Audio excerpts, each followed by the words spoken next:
Oke, sudah muncul di layar? Sudah, Sudah, Pak. Pak. Sudah ya, baik saya mulai ya.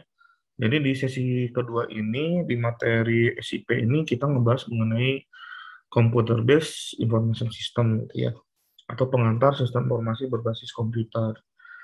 Ya, kenapa ini dimulai dengan ini? Karena ya sebelum kita memahami atau mengetahui jenis-jenis dari sistem informasi yang ada di perkantoran, ya kita harus tahu konsep dari CBIS itunya sendiri seperti apa. Karena kan sebenarnya sistem itu tidak mesti harus berbasis komputer gitu ya. Ketika dalam sebuah perusahaan sudah ada prosedur gitu ya, terus sudah ada pembagian kerja, sudah mengenal delegasi ya, pendelegasian tugas gitu ya, terus sudah mengenal deadline dan sebagainya, itu sebenarnya adalah si perusahaan tersebut sudah punya sistem gitu ya. Walaupun dalam kenyataannya mungkin sistemnya belum terkomputerisasi karena misalkan pencatatnya dari sisi pencatatan masih dicatat secara manual di buku gitu ya. Terus misalkan komunikasi dilakukan secara langsung gitu ya. Terus tidak ada dokumen format yang baku sehingga biasanya catatannya berupa memo gitu ya. Nah, itu bisa saja terjadi ya. Jadi dari sisi situ jadi sebenarnya sistem itu tidak mesti berbasis komputer ya. Tapi sistem juga bisa saja sifatnya manual gitu ya. Jadi jangan berpikiran ketika Anda nanti misalkan ke perusahaan gitu ya. Terus tadi seperti yang saya bilang ada seperti yang tadi misalnya ada delegasi dan sebagainya, terus Anda bilang ini perusahaannya belum punya sistem. Nah, itu salah ya. Karena yang namanya sistem itu bukan aplikasi, ya, bukan hanya aplikasi saja gitu. Tapi hal-hal yang lain kan nanti pengertiannya nanti akan saya jelaskan. Gitu ya, kecuali kalau ditanyanya apakah perusahaan tersebut punya aplikasi, mungkin kalau misalkan masih menggunakan agenda, buka agenda, mungkin bisa dibilang ya belum punya aplikasi yang digunakan. Ya. Tapi kalau dari sisi sistem mungkin ada gitu ya, sekalipun misalkan perusahaannya cuma toko kelontong misalkan di pasar itu punya sistemnya pasti. Kenapa saya bisa yakin seperti itu? Karena yang jualan itu pasti memikirkan bagaimana mengatur stoknya kan gitu ya. Kan nggak mungkin sekarang jualan nanti habis ya udah lah gitu, nggak gitu kan. Itu pasti nyari nyari mikirin caranya gimana si barang yang dijualnya sampai nggak kehabisan gitu ya, atau ngatur harganya biar menguntungkan, itu kan sistem sebenarnya ya. Nah terus kalau begitu sistem itu apa, sekelompok elemen-elemen ya, jadi elemennya itu banyak ya. Elemen itu bisa sumber data input, sumber data output, elemen transformasi ya, elemen pengendalian kan salah satunya pengendalian. Kalau gitu Pak, kalau di manual elemen pengendaliannya apa ya? Di manual elemen pengendaliannya tadi catatan kan, gitu ya. Buku agenda itu salah satu bentuk elemen pengendalian. Kan? Atau misalkan kalau di pasar gitu kan, misalkan elemen pengendaliannya ya harga pasar misalkan. Itu salah satu bentuk elemen pengendalian. Data inputnya apa ya? Data inputnya kan ada proses tawar menawar ya. Jadi tawar menawar harga, nah harga yang terbentuk kan itu sebenarnya data input dan data output kan. Gitu. Ya, jadi kalau manual kan seperti itu. Tapi kalau konsepnya komputer ya pasti sudah jelas ya. Data input nanti mungkin sebagai dokumen kan gitu ya. Data output sebagai laporan, elemen transformasi berarti proses perubahan dari data menjadi informasi kan gitu. Elemen penggandingan berarti nanti ada quality control kan gitu ya. Kalau di perusahaan yang sudah terkomputerisasi. Nah, terus subsistem itu sendiri, dalam sistem itu kita mengenal yang namanya subsistem dan supersistem. Tujuannya untuk apa kita mengenal subsistem dan supersistem? Karena anggaplah kita sebagai pelaku di apa ya, pelaku sistem informasi gitu ya. Mungkin nanti Anda setelah lulus mungkin jadi pengembang sistem, who knows gitu ya. Nah, maka Anda juga ketika mengembangkan sistem kan nanti ada konsepnya kan, ketika analisis itu kan ada bottom up analisis, top down analisis kan. Nah, kalau bottom up analisis itu kan berarti dari subsistem ke super system kan. Simpelnya kan itu. Kalau top down analisis berarti dari super system ke subsistem. gitu ya. Jadi kita harus mengenal ketika kita nanti membangun sebuah sistem ya, dalam artian sistem komputerisasi ya, karena kita kan di bidangnya di informatika gitu ya. Ya kita harus melakukan analisis mana yang jadi subsistem, mana yang jadi supersistem agar ada integrasinya kan gitu ya. Sistem-sistem kita bangun tidak hanya berdiri sendiri gitu. Atau istilahnya kan stop five system kan istilahnya gitu. Jadi jangan sampai berdiri sendiri, tidak punya tidak punya tujuan yang sama gitu ya, sehingga akhirnya bisnis strateginya atau visi misi perusahaannya nggak tercapai gitu. Karena tadi gitu kita bangun sistemnya sendiri-sendiri, nggak saling berintegrasi, tidak sinergi lah gitu ya. Sehingga nanti malah buang-buang uang gitu ya. Karena kalau tidak saling support ya nanti kan yang namanya membangun sistem itu butuh investasi dana yang cukup besar.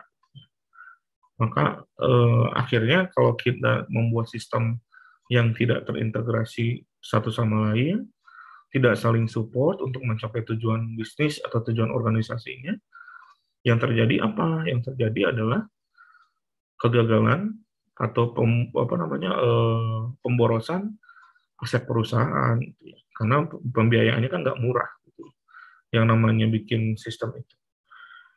Nah, terus bagaimana nanti menganalisisnya? Nanti kurang lebih seperti ini ya. Yang namanya sistem kita harus tahu di sistem besarnya seperti apa. Terus nanti subsistemnya apa saja, gitu ya. Harus hafal, gitu ya. Kemudian apa sih dari karakteristik sistemnya? Ini ya karakteristik sistem. Memiliki komponen ya. Ini karakteristik sistem secara umum ya. Memiliki komponen, adanya batasan ya. Adanya batasan itu kan karena tadi ada subsistem, ada supersistem ya.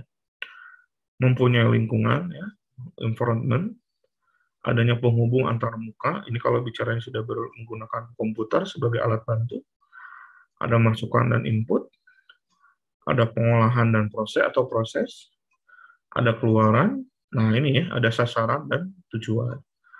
Jadi bagaimana kita membuat sistem itu saling sinergi untuk mencapai sasaran dan tujuan. Nah, terakhirnya adalah ini mekanisme kontrol ya. Mekanisme kontrol itu menggunakan yang namanya kendali dan umpan balik. Apakah sistem itu sudah optimal atau belum? Ini yang biasanya nanti arahnya adalah ke audit ya, ke audit sistem informasi menggunakan framework yang namanya COBIT 5.0 atau 5.1 kalau sekarang mungkin ya. Nah, biasanya sistem begini. Biasanya pengembang sistem yang profesional gitu ya akan sangat pede gitu ya, akan sangat percaya diri atau bahkan berharap gitu ya.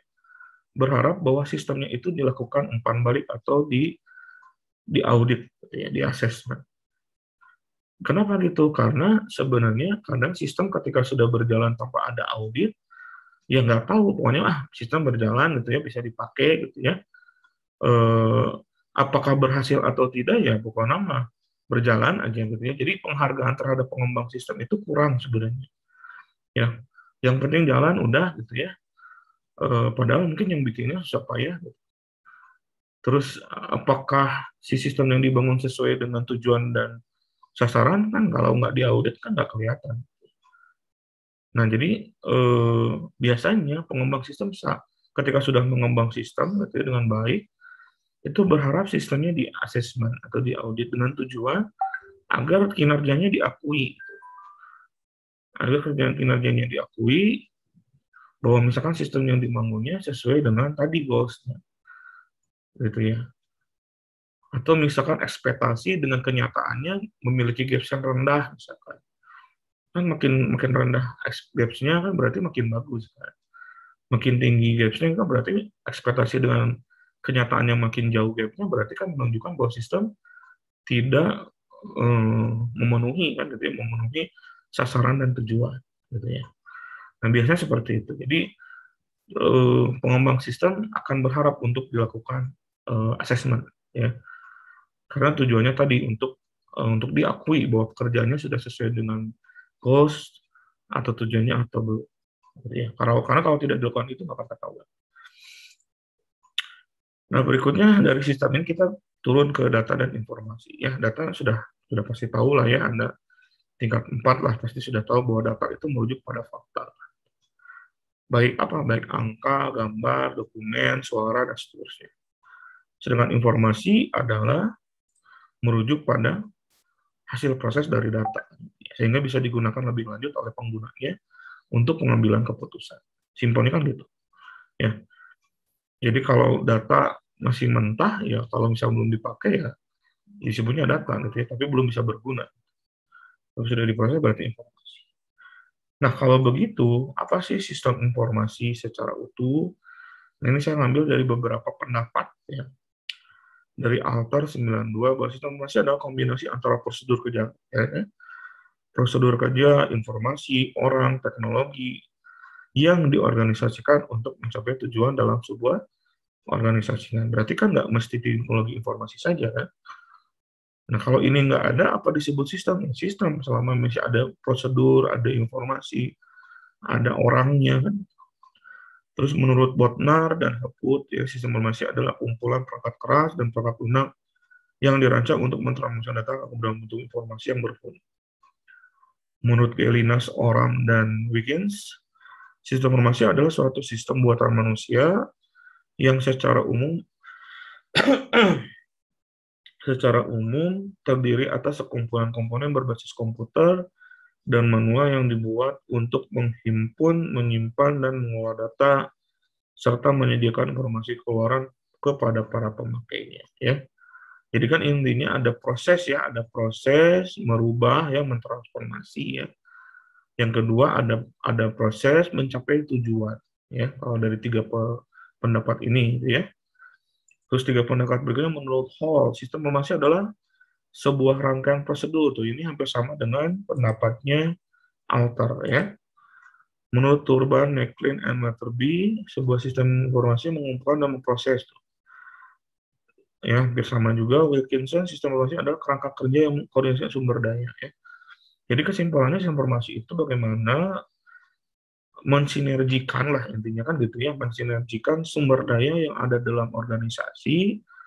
Sumber dayanya apa? Yang bisa macam-macam, ada perangkat keras, perangkat lunak, manusia, standar prosedur, terus apalagi kendali, kontrol, perangkat transformasi, agar bisa mentransformasikan data menjadi informasi yang berguna bagi perusahaan untuk pengambilan keputusan, gitu ya, atau untuk mencapai tujuan dan misi dari organisasi tersebut. Kan itu kan kesimpulannya ya. Gitu. Jadi sistem informasi itu. Jadi jangan Anda punya pikiran bahwa sistem informasi itu harus sudah terkomputerisasi terus, nggak gitu, karena pengertiannya juga nggak menunjukkan itu. Hanya Bodnar dan Howard kan yang sudah jelas-jelas bahwa kumpulan perangkat keras dan perangkat lunak. Gitu. Ya, jadi ketika nanti perusahaan nanti PKL misalkan, terus Anda tiba-tiba bingung, Pak, di sana belum ada sistem. Yakin belum ada sistem kan? Ya, coba dianalisis lebih lanjut. Ya. Nah, itu sampai situ dulu. Ada pertanyaan dulu sebelum saya lanjutkan, silakan mungkin. Dari Dita, mungkin silakan Dita. Belum ada, Pak. Andreas, Fernanda, Muhammad Rafni. Ada belum, pertanyaan? Pak. Jelas. Masih jelas? Jelas, Pak. Oke. Oke, kalau masih jelas kita lanjutkan lagi ya. Nah, sekarang berikutnya, jadi sistem informasi berbasis komputer itu adalah apa? Nah, sekarang gitu ya. Nah, kalau tadi kan sistem informasi secara umum, nah, berbasis komputer seperti apa? Bedanya ada di sini sebenarnya ya. Kalau saya gedein dulu. Nah, jadi kan sebenarnya yang akan sistem tuju itu ini ya. Bagaimana tujuan tercapai. Terus dari tujuan ini, dia dikolaborasikan data, orang, prosedur kesan, teknologinya, ya, sehingga gimana caranya si sistem ini ya, mensinergikan semua sumber daya ini untuk mencapai tujuan. Ya. Gitu. Jadi sebenarnya secara simpelnya bisa digambarkan seperti inilah, gitu ya. Berarti kan komponennya sudah kita ketahui ya, bahwa ada data, ya ini nanti data itu ada data input kan gitu ya, informasi sebagai output. Orang ini yang melakukan processing-nya ya, yang melakukan transformasinya. Nah, perangkat keras ini sebagai alat bantu ya. Ini perangkat keras dan perangkat lunak atau di sini teknologi informasi. Nah, tapi kalau semua ini ada tiga-tiganya tanpa ada prosedur kerja, ya nggak bisa juga mencapai tujuan karena kan berarti jalannya tidak teratur. Yang namanya prosedur kerja kan sebenarnya adalah untuk mengukur apakah yang dikerjakan oleh sumber daya di perusahaan itu sejalan tidak gitu ya dengan tujuan atau visi misi organisasi. Nah, biasanya nanti di prosedur kerja ada yang namanya key performance indikator kan gitu ya. Jadi diukur gitu, apakah informasinya sudah baik, nanti diukur kriteria informasi baik kayak gimana. Apakah datanya sudah baik, nanti diukur seperti apa. Ya, kalau orang kan berarti nanti ada punish and reward kan, reward and punishment ya. Kalau misalnya kerjanya bagus dapat reward, kalau kerjanya jelek dapat punishment kan. Kalau teknologi informasi nanti isunya kan, isu teknologi terbarunya apa? Apa harus berbasis mobile, apa harus berbasis web dan sebagainya. Ya. Jadi ini konsepnya seperti ini. Ya. Ini tidak bisa dipisahkan. Ini yang jadi core-nya mana? Yang jadi core-nya itu ini. Untuk mencapai ini. Sistem itu hanya mensinergikan sumber dayanya ini. Oke. Terus, nah, mengapa sekarang jadi penting gitu ya? Manajemen informasi ini menjadi penting gitu ya. Karena tadi ya kerumitan bisnis mungkin sini makin meningkat. Ya. Makin kompleks, beda dengan dulu gitu ya. Sekarang kan bisnis ini tidak hanya di satu ruang wilayah. Tentu beberapa perusahaan sudah multinasional, itu sudah beda wilayah. Tentu proses bisnisnya sudah tidak hanya sederhana, tidak sesederhana misalkan dulu gitu ya, yang masih dalam satu wilayah. Atau yang kedua, sekarang ada yang namanya dalam bisnis itu ada yang namanya konglomerasi. Contohnya apa? Contohnya misalkan Astra International. Nah, Astra International ini kan konglomerasi. Konglomerasi itu apa sih, Pak? Konglomerasi itu misalkan perusahaan yang core bisnisnya itu macam-macam gitu. Nggak hanya satu gitu. Ya. Mulai dari tambang, ya, otomotif, perkebunan, ya, terus apa namanya, perikanan, terus apa namanya, food and beverage juga gitu ya. Itu disebutnya konglomerasi. Nah, ketika perusahaan sudah seperti itu, tentu kompleksitas bisnisnya sangat meningkat. Makanya diperlukan bagaimana caranya si perusahaan memanage informasi dengan baik. Gitu. Ya, karena kalau tidak termanage dengan baik, maka resikonya apa? Resikonya yang namanya perusahaan gitu ya, yang namanya perusahaan di dalam lingkungannya, itu kan ada dua kan, lingkungannya dalam artian pemerintah sebagai regulator, yang kedua adalah lingkungannya dengan para kompetitornya. Kalau dia tidak bisa memanage informasi dengan baik, informasinya nanti dimanfaatkan oleh kompetitornya, ya bisa kalah berkompetisi kan, gitu. Dan itu terbukti banyak perusahaan, kalau Anda lihat gitu ya, perusahaan yang dulunya besar, contoh misalkan Teh Sariwangi, itu kan perusahaan yang dulunya besar, tapi sekarang tutup. Terus apa lagi misalkan perusahaan yang dulunya besar terus sekarang, oh ya, misalkan Panasonic gitu ya, sekarang di Indonesia sudah Panasonic, ya betul, Panasonic di Indonesia sudah nggak ada. Terus Nissan misalkan di Indonesia sudah nggak ada. Itu menunjukkan Nokia, bahwa Pak. kalah kan gitu ya, kalah berkompetisi dengan saingannya. Nah, bisa jadi karena tidak memanage informasi dengan baik gitu, ya. Terus yang kedua adalah penyebabnya adalah kemampuan komputer yang semakin baik, ya. Jadi makin canggihnya teknologi informasi, maka keinginan user pun makin naik aja gitu ya, makin bertambah gitu ya. Makin kompleks juga ya. Dulu saat masih tahun 90-an kan nggak ada ya ceritanya aplikasi berbasis web, masih semuanya desktop. Tapi sekarang kan sudah online yang berbasis web. Salah satunya gara-gara adanya internet kan sebenarnya. Nah, ketika internet muncul, komputer semakin baik, ya ini nanti berkembang. Sekarang lebih parah lagi ke mobile. Nah, nanti mungkin kedepannya bisa nanti ada tren baru ya kita nggak tahu. Ya. Nah itu, jadi ini salah dua ya, bukan salah satu. Ini adalah salah dua penyebab kenapa sebuah perusahaan perlu memanage informasi, gitu ya. Terus apa sih manfaat sistem bagi para manajer? Ya, para manajer itu bagi para pemilik perusahaan lah, gitu ya. Nah, kalau tadi kenapa perlu di manage gitu ya sisi informasi ini? Nah, sekarang adalah manfaatnya, manfaat dari sistem informasi itu sendiri bagi para manajer. Yang pertama adalah mencegah manajer tersesat dalam kerumitan struktur organisasi dan pekerjaan. Ini biasanya nanti sistem yang digunakan kan nanti ada yang namanya Executive Information System, ya. Terus yang kedua adalah menyadarkan pentingnya memiliki tujuan yang baik, ya. Yang namanya manusia, karena kita out of control. Nah, sistem ini salah satu alat bantu untuk memastikan kita on the track, gitu ya. Nomor 3 adalah menekankan pentingnya kerjasama dalam suatu organisasi, dan yang nomor 4 adalah mengakui keterkaitan manusia dalam lingkungan. Gitu ya. Nah, ini adalah manfaat dari sistem bagi para manajer atau yang memanage perusahaan atau pemilik perusahaan lah, ya, memanage perusahaan. Gitu. Nah, dari situ maka kita bisa tarik ya, bisa tarik ke dalam kerangka kerja sistem informasi di dalam sebuah organisasi bisnis atau SIP itu sendiri. Tadi kan ada hubungannya dengan manajemen. Terus ada hubungannya dengan perangkat keras, perangkat lunak.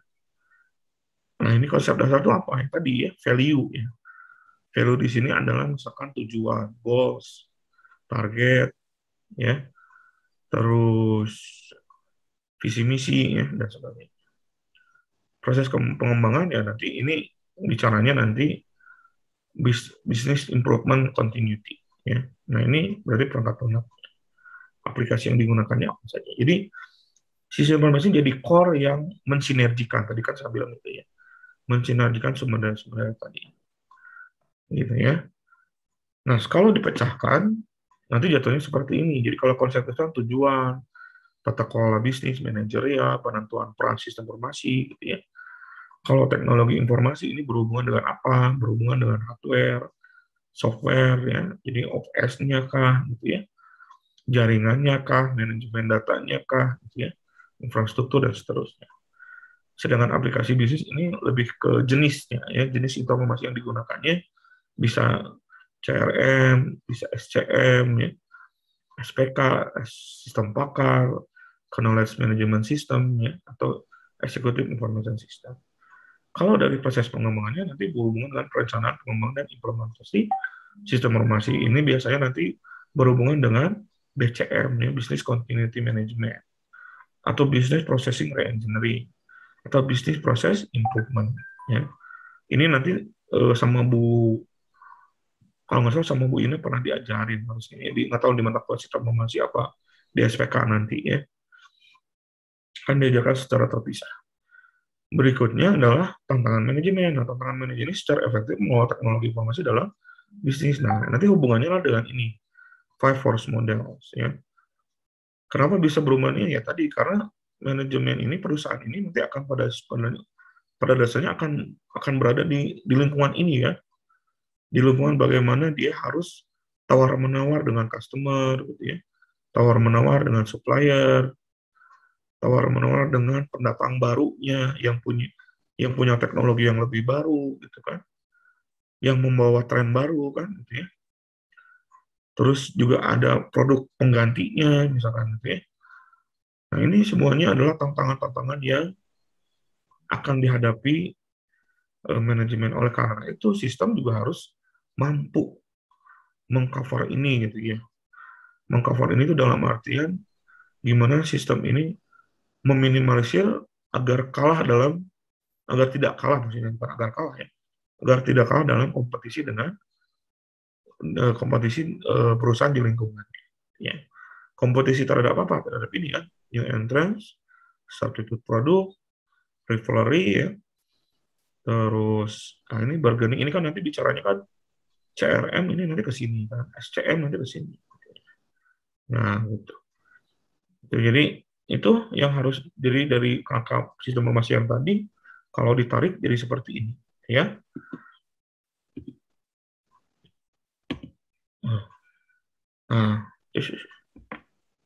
Nah, berikutnya adalah jenis sistem informasi di organisasi bisnis, ya.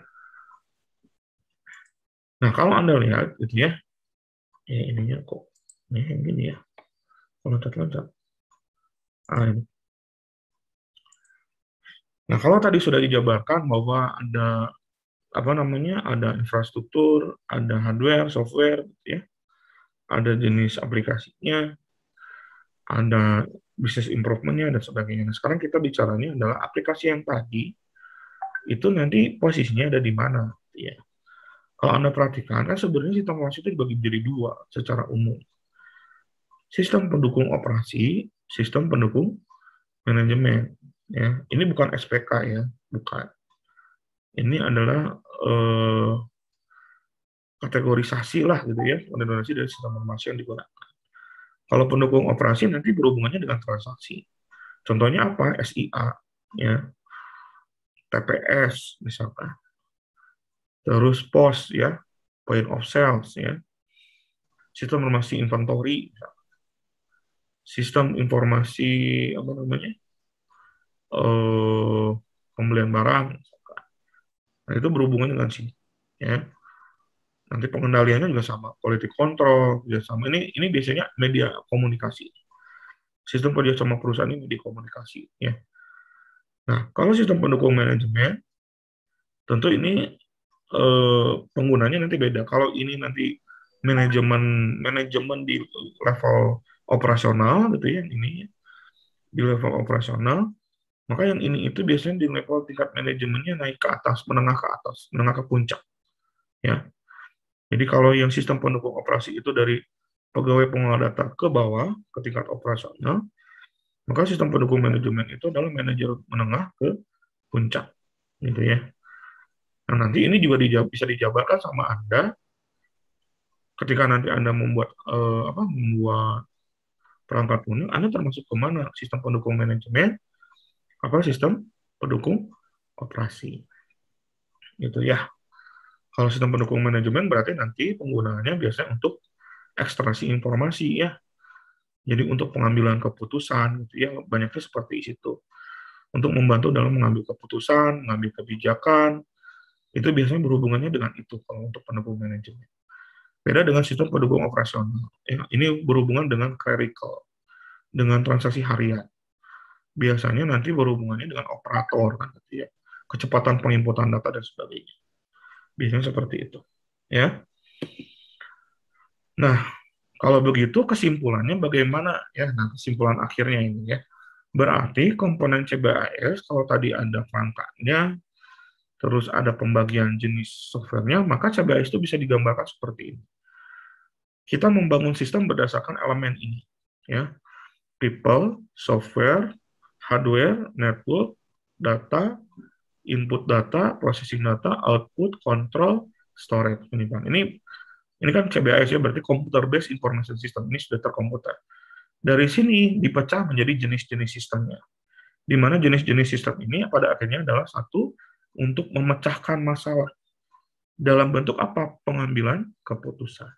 Gitu. Jadi skemanya gini kurang lebih. Ya.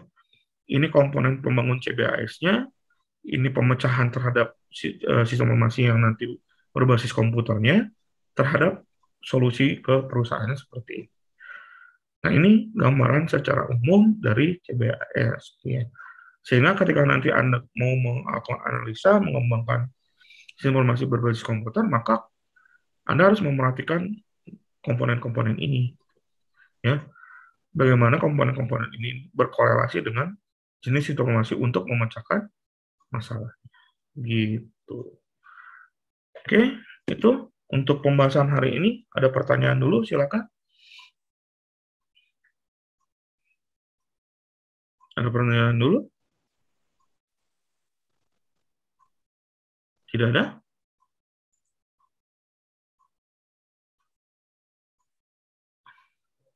Cukup jelas? Cukup, Pak.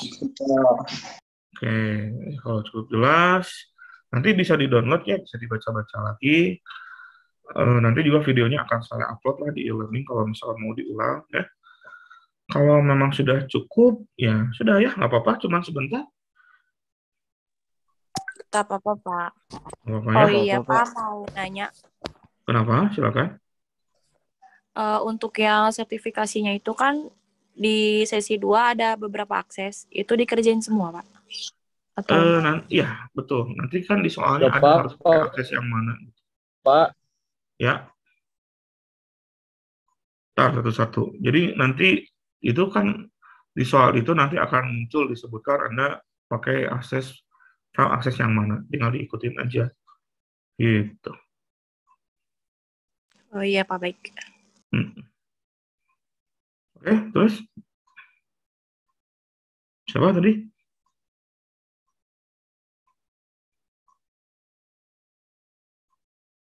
Tidak ada? Sudah? Untuk absensinya gimana, Pak? Ya, saya absen dulu lah. Ya. Nanti saya absennya sekaligus aja ya. Jadi yang hadir hari ini ya dua-duanya hadir. Oke, kalau tidak ada pertanyaan lagi, saya absen dulu ya, bentar ya. Iya, Pak.